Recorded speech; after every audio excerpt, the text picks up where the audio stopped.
Ever wonder what motivates people to get plastic surgery? Did they regret it? What can we learn from the stories of plastic surgery patients?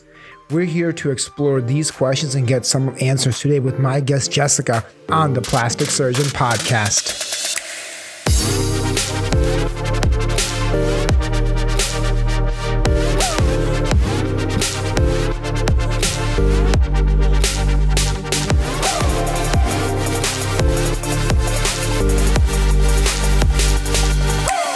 Hello, my friends. Welcome back, and thanks to our listeners for the amazing feedback. We have had so much fun and so far and look forward to more insights and suggestions. Please rate and review us on Apple Podcasts and help us get you more awesome content. On the Plastic Surgeon Podcast, we listen to real plastic surgery stories of triumph and pain from real patients and providers to further understand the motivations of why they would risk their life under the knife. I'm Dr. Sajan, and today is my amazing guest, Jessica, who had a tummy tuck by me with a fantastic journey. We're here to talk to you about your journey, how we came to know each other, the procedure you underwent, and how it affected you. How's it going, Jessica? Hello. Thanks for having me here. It's going great. Thank you. And so today what we're going to talk about, Jessica, is we want to talk about you, learn about you, understand why you went a tummy tuck, how that journey went. I know with that surgery, we had a small hiccup or a little complication, and then how we handled that and how your life is now. So Jessica, tell us, what do you do for work? So for work, I do IT support for a medical billing software company. I have been in the healthcare industry for about 20 years, and I was raised by a nurse, so I've always been some sort of involved in healthcare one way or another. And what got you thinking about a tummy tuck? Well, last year, my son left home. He's my youngest, and I had an empty nest, and I kind of thought, now's my time. Now's my time to do life for me instead of thinking of, you're always going to think of your kids and want to protect them, but you unselfishly raise your children to think of them before yourself. And it was a process of knowing, what do I want to do with my life now? Mm-hmm. And how do I feel about myself? I was a single woman. I was 44 years old. And it was between, do I want a Corvette? Do I want a convertible? Do I want to go on an exotic trip? How about something just for me? Just for me. And I thought, all my life, I've not really been secure with my body, and not really insecure, but there's things that you think, well, maybe you could just change a little bit. And having children really puts into perspective of the wear of childbearing on your body. Mm-hmm. Well, for me. And anyway, I decided I wanted to do a tummy tuck. I had extensive stretch marks and, the things that come with bearing children. And I thought I would like to feel better in that area my whole life. Mm-hmm. You always wanted to change something about yourself. Your midsection is something that you were focused on. And is that an area that other people highlighted to you, or is that something that you thought of yourself? Well, my whole life I had up and down weight issues. It was always a yo-yo. So, kids can be mean, and then you second guess your worth and how you look and stuff like that. And that was kind of always an area that I never felt really secure with. Did you ever have any relationships that highlighted that to you? No. In fact, when I had decided that I did want to get the tummy tuck, everybody's like, why? Was your family supportive, or were they trying to talk you out of it? They were actually shocked. Nobody thought that was something that I would ever want to do or interested in any plastic surgery or cosmetic surgery at all. So for that to come up, they're like, oh, well, I kind of thought about that would be cool to have too, and good for you. So they were very supportive. Had you had anything done before this? No. How did you hear about me? So I did an internet search, and I looked at several different plastic surgeons to see cosmetic surgeries, and I looked for examples and of body types that were like mine. Like, how would mine look if I had this done? So some of them weren't very good at sharing before and afters, and I was impressed with the dialogue that you had on your website. I wanted to also know that if there was some sort of complication, because of course I didn't think that was going to happen to me, that if something does happen, because working in healthcare, there's no guarantees. It happens, that I would have good healthcare as well, and supportive provider that would help me through any dilemmas that might have happened. And when you were thinking about doing the tummy tuck, what was your main goal about yourself? What were you really after? Just to have a more fit, slimmer, feel more self-confident, less stretch marks. And then you decided to have the surgery, or you consulted with me. How did the consult go? So when I went into the consult, I thought, I don't want to go to the first surgeon that I have a consult with thinking that that's going to be the idea of who I want to go with. And so I came in with an open mind, and I was just very, very impressed with you. And I felt secure in having that surgery and knowing that, if there was a complication, that you would be supportive. Well, how did you finally decide that you wanted to go forward with it? When I decided to make the consultation, I knew that that's what I wanted to do. When I had the interview with you, and I just had a good feeling from your energy and your knowledge and how you were concerned about, complications. You did bring up, things that could happen and laid it all out. So I felt, this is the way I want to go. This is who I want to be supporting me in this journey. That makes sense. I know you say that you knew you wanted this. What research did you do to get there?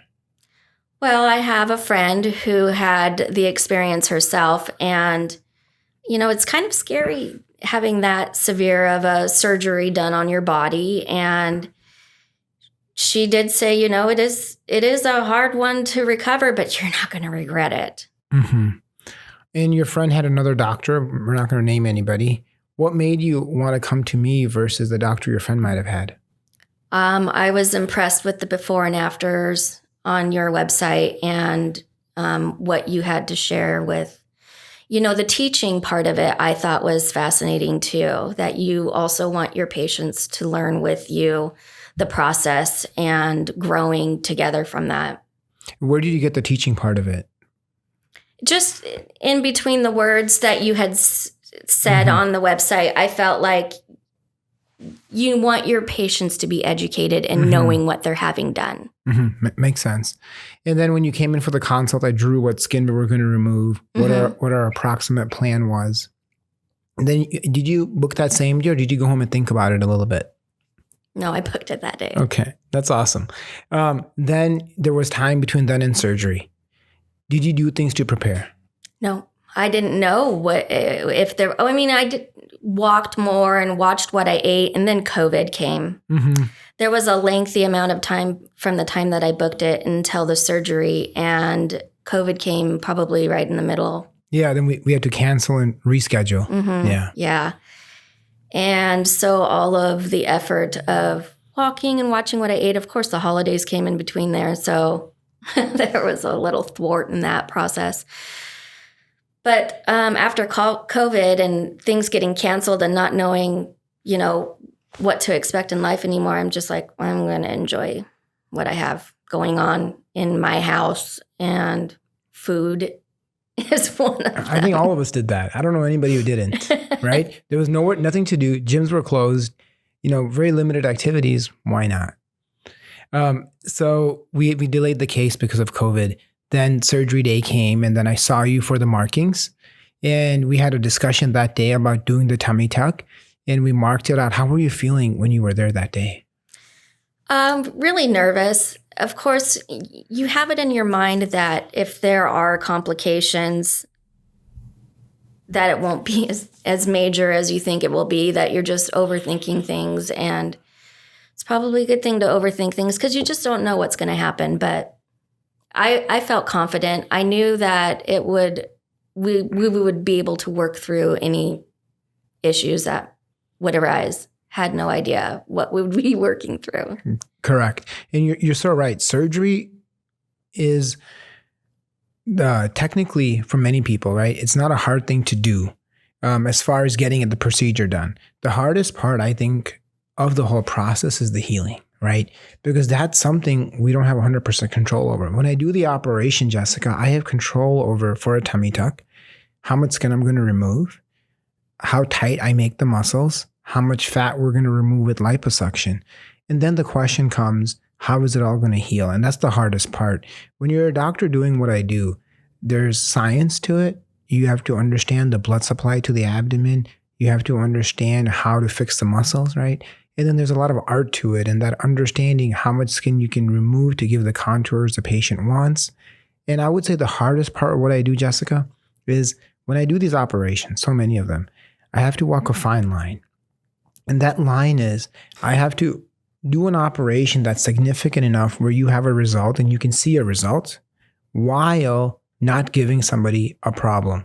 Because you can make things very tight, very small, but it doesn't mean they're going to heal that way. So, and that's something we talked about. I said, Jessica, we're going to do the surgery for you. There are some risks. One of the risks we talked about was necrosis or skin death. We talked about that could happen. And then you were comfortable, you understood that was a risk, correct? Absolutely, yes. And then I made my markings. I drew out for you exactly my approximate plan for skin removal, for liposuction, and then we went forward with surgery. And I know we Snapchatted your surgery. Did you watch that operation?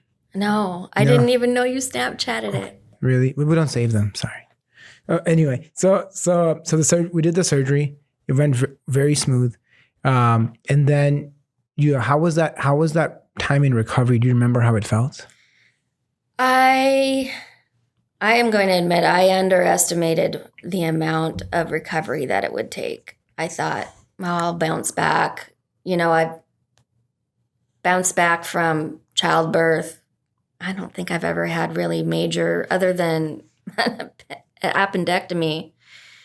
And that took a couple of weeks to recover. And I was pregnant at the time that I had that. But and maybe, age has something to do with it, being 44, 45 at the time. That was, there's a lot of energy in your body that takes in recovery. Mm-hmm. How was that first night? I don't remember much other than my mother's terrible driving. And it was rainy coming back, and she would slam on her brakes and I'd be like, whoa, girl, that's a little rough. Were you having a lot of pain? I wouldn't say it was a lot, but it wasn't comfortable. Were you able to walk around and use the bathroom okay? I did, yes. Yeah. How was eating? I didn't have any problems eating. Yeah. The first couple of days were okay. Yeah. That's good. Then you came for your first post-op, and tell me how that went. Well, I had never taken off the binder since the surgery when I went into the post-op. And taking that off was quite an experience. It just is such a different feeling that you're used to your body having. Mm-hmm. How did it feel? It felt like I needed to have something secure around me. And then we took it off and you looked at your abdomen.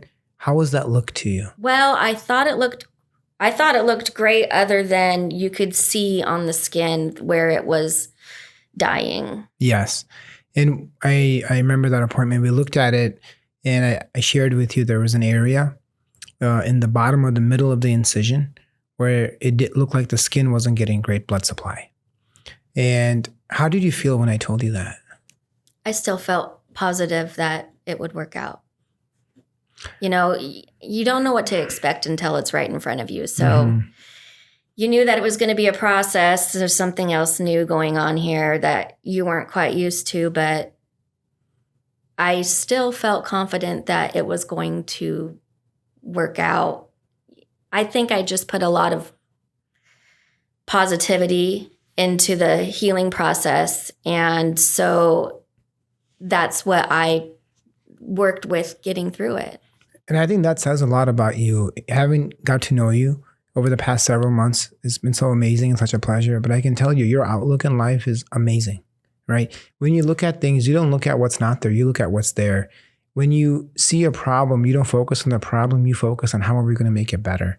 And very few people have that in life. And I think that's why you're always wearing a smile. Almost every time I've seen you, every appointment, when I was seeing you more frequently, you always had an amazing outlook. And I think that's one of the most unique and special things about you. Well, I appreciate hearing that. No, I see it. When I have the pleasure of, doing surgery on nice people, and I only try to do surgery on nice people, if I feel someone's not a good fit, I try not to take them on as a patient because, as you've seen, more than 90% of the time, things go perfect. A certain percentage of the time, you get a hiccup. And when you get a hiccup, then you and the doctor and the patient become besties, right? Whether you like it or not, right? I tell everybody, when you're my patient till you're healed, whatever that takes me to do. And we'll talk about what special precautions we took for you in the process. And that's why when I select people, I'm very careful in who I have the privilege of doing surgery on. And sometimes I say no and people get very upset.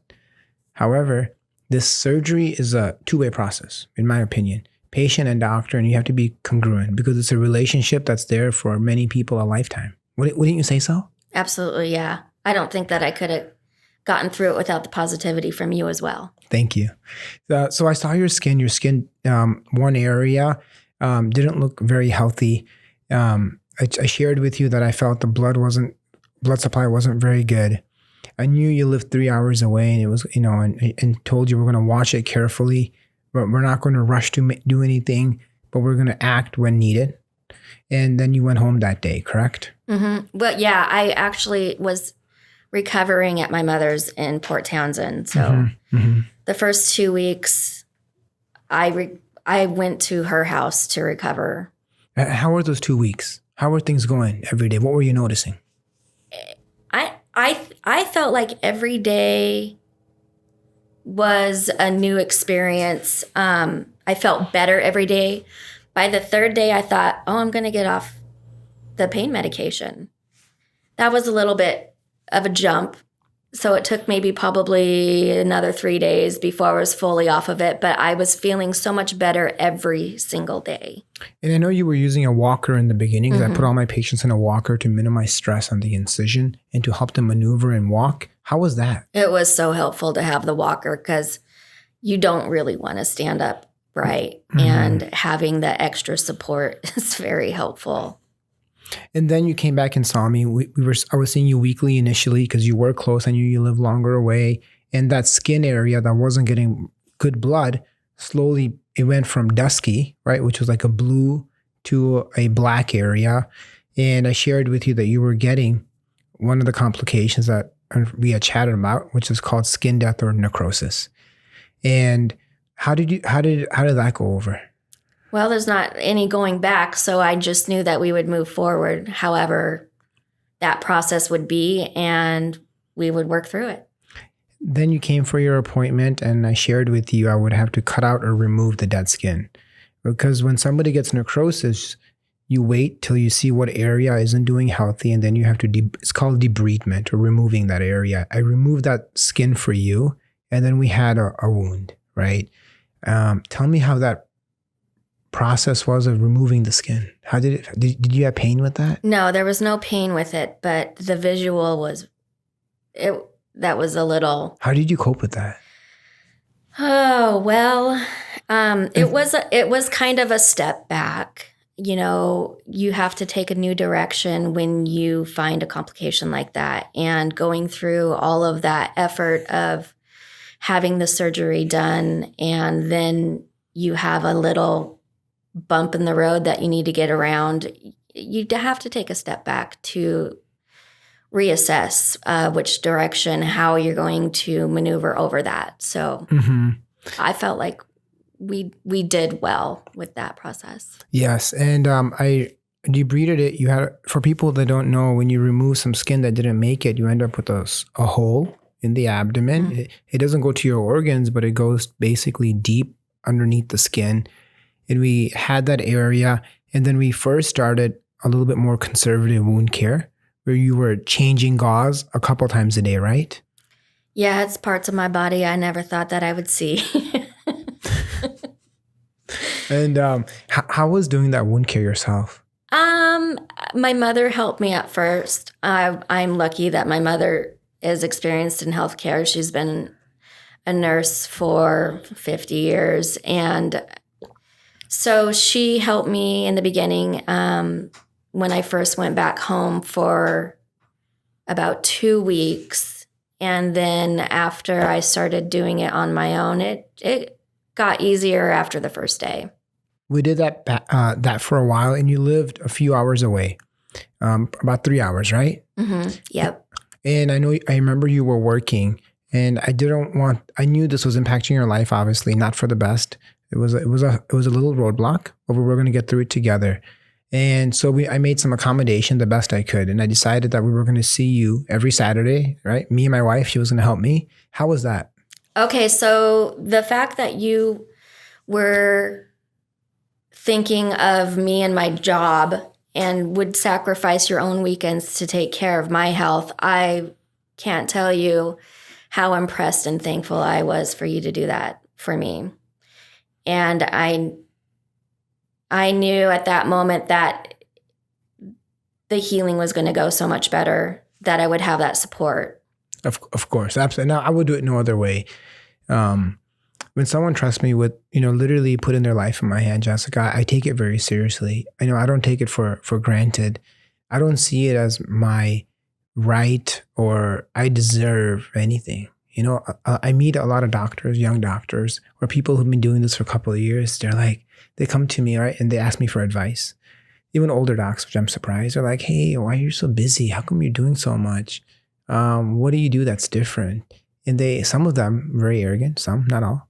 They're like, I went to school for 20 years. I have all these board certifications, blah, blah, blah, blah, blah. I should deserve all the tummy tucks. Why are you getting any tummy tucks? And I sit back and I look, and they're complaining about money.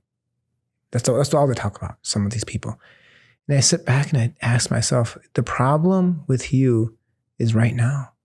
Your focus is on burning and churning. Your focus is on doing the surgery and not thinking about the people you're treating.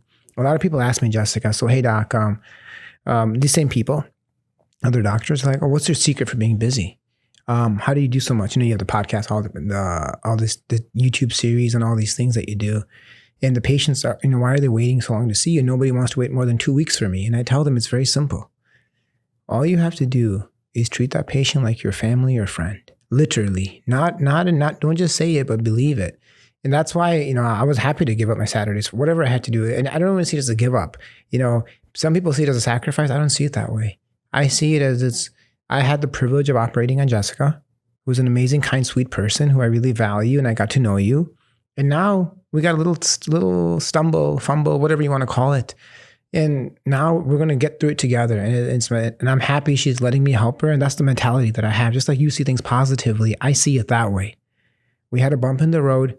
Now we're going to do it together. And for me, it was never a sacrifice or never a give up. It was always about, we're going to get through this and we're going to become friends. And that's what it is, right? And I'm happy you felt that way, because that was really important to me. So we went through it. Every Saturday I saw you.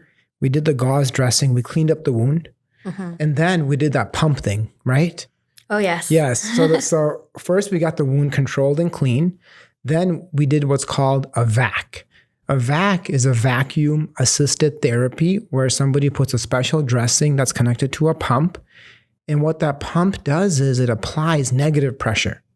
So that negative pressure pulls the wound in, pulls the nutrients in, and then it slowly heals much faster. Much faster. I felt like after the pump was installed, we were moving boulders. We were moving mountains with that pump. Yes, the little pump, right? The little pocket size. That's what we started with. So we got you the pump, and then you were coming from, was it Yakima? Moses Lake. Sorry, Moses Lake, yes. You were coming from Moses Lake every week, and we did the pump changes. And slowly it was healing more and more and more. How then eventually you felt comfortable doing the pump changes at home, right? Mm-hmm. Yes. How was that? Well, I had a good care team. I had some friends that helped me do that. And after we did it in your office and we videoed it. And so we had, a guideline to go by.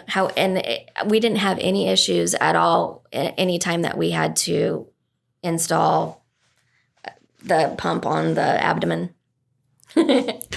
Eventually, we did the pumps and then things healed. I at the end, I gave you some gauze that helps healing because it was too small for the pump. And then everything epithelialized or skin grew over it. And now things are going well now. How do you feel now? It's still a process. I'm still extremely happy despite what we had to go through, I'm happy with the results. I feel great.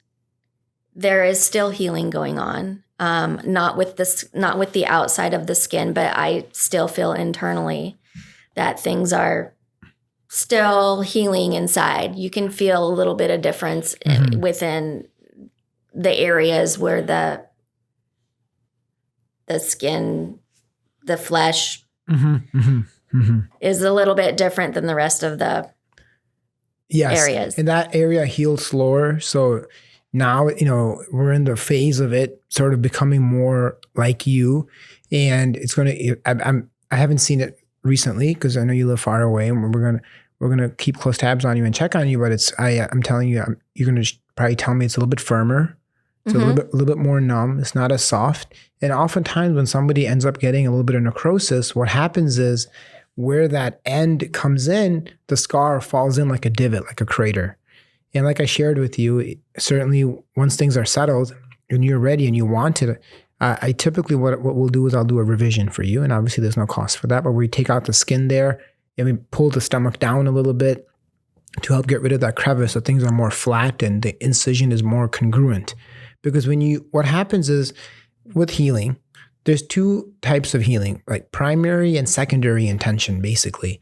And when you have a wound that doesn't heal, you heal by secondary intention. What that means is the body heals from the inside out, basically.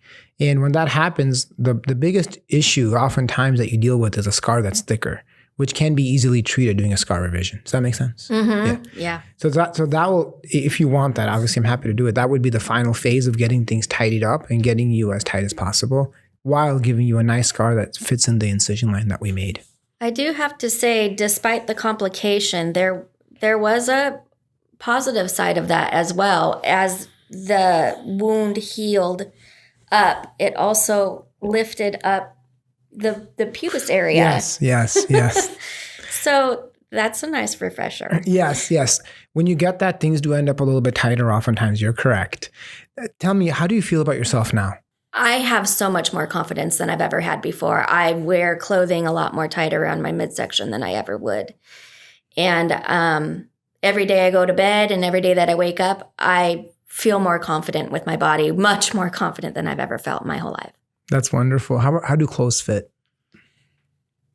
I like to wear a lot more tighter clothing around the midsection now than I ever did before. Did people notice around you, Jessica, that you had surgery? They actually thought I had a breast augmentation done. I hear that because everything else looked a little bit bigger. Yes. Yeah, and I'm impressed with that aspect as well.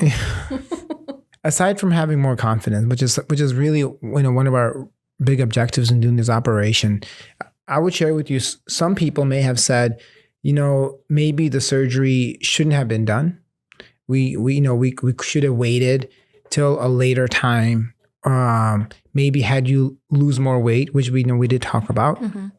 Do you feel, honestly, that the timing was right for you, or would you have preferred to have waited? I feel the timing was right for me. Definitely. Even going through that little bump in the road, and even if I had lost weight, there's still a possibility that something could happen. So either way, I'm happy with the results. I feel valued as a person from my surgeon, and I value the friendship that we have grown as well. Thank you so much. Aside from more confidence, anything else feel different about the way you feel now or the way people notice you? No, actually, not really. I mean, other than wearing different clothes and, they think maybe I had something done with my breast instead. I'm okay with that. Have there been any changes in your personal relationships, like a significant other, during this whole time period? None at all. There was, my significant other was a little bit more apprehensive for intimate moments because he didn't want to disrupt any of the healing process. But I'm like, I can give birth. I'm pretty sure we can work through that. Jessica, thank you so much. It's been such a privilege that I got to know you. We spent a lot of Saturdays together and they were all fun. I'm happy you're on your way to a very strong recovery. Your personality, your spirit is one of the brightest and amazing people I've met in my entire life. Patients often tell me that they learn something from me. I can tell you I learn more from patients like you than is obvious. I learn more about what drives people, what motivates people, how they are and how they see things, and it changes how I am. So it's been such a privilege. Thank you. I appreciate the time and care that you and your wife took taking care of me through this situation, and I admire your guys' teamwork. Thank you. Thank you so much for being our guest today, Jessica. Your story is one of true success, triumph, and pain, and we got through it together. I have learned a lot. I know your ordeal will teach our listeners how and what to expect as they start their own cosmetic surgery journey. I appreciate your time and am honored to have you as a guest and a friend now. It's my pleasure. Thanks for listening to the Plastic Surgeon Podcast, and please rate and review us on Apple Podcasts to hear more amazing content. For my live surgeries on Snapchat and my adventures throughout the week, catch us on all social media at realdrseattle. See you next time. Bam, what?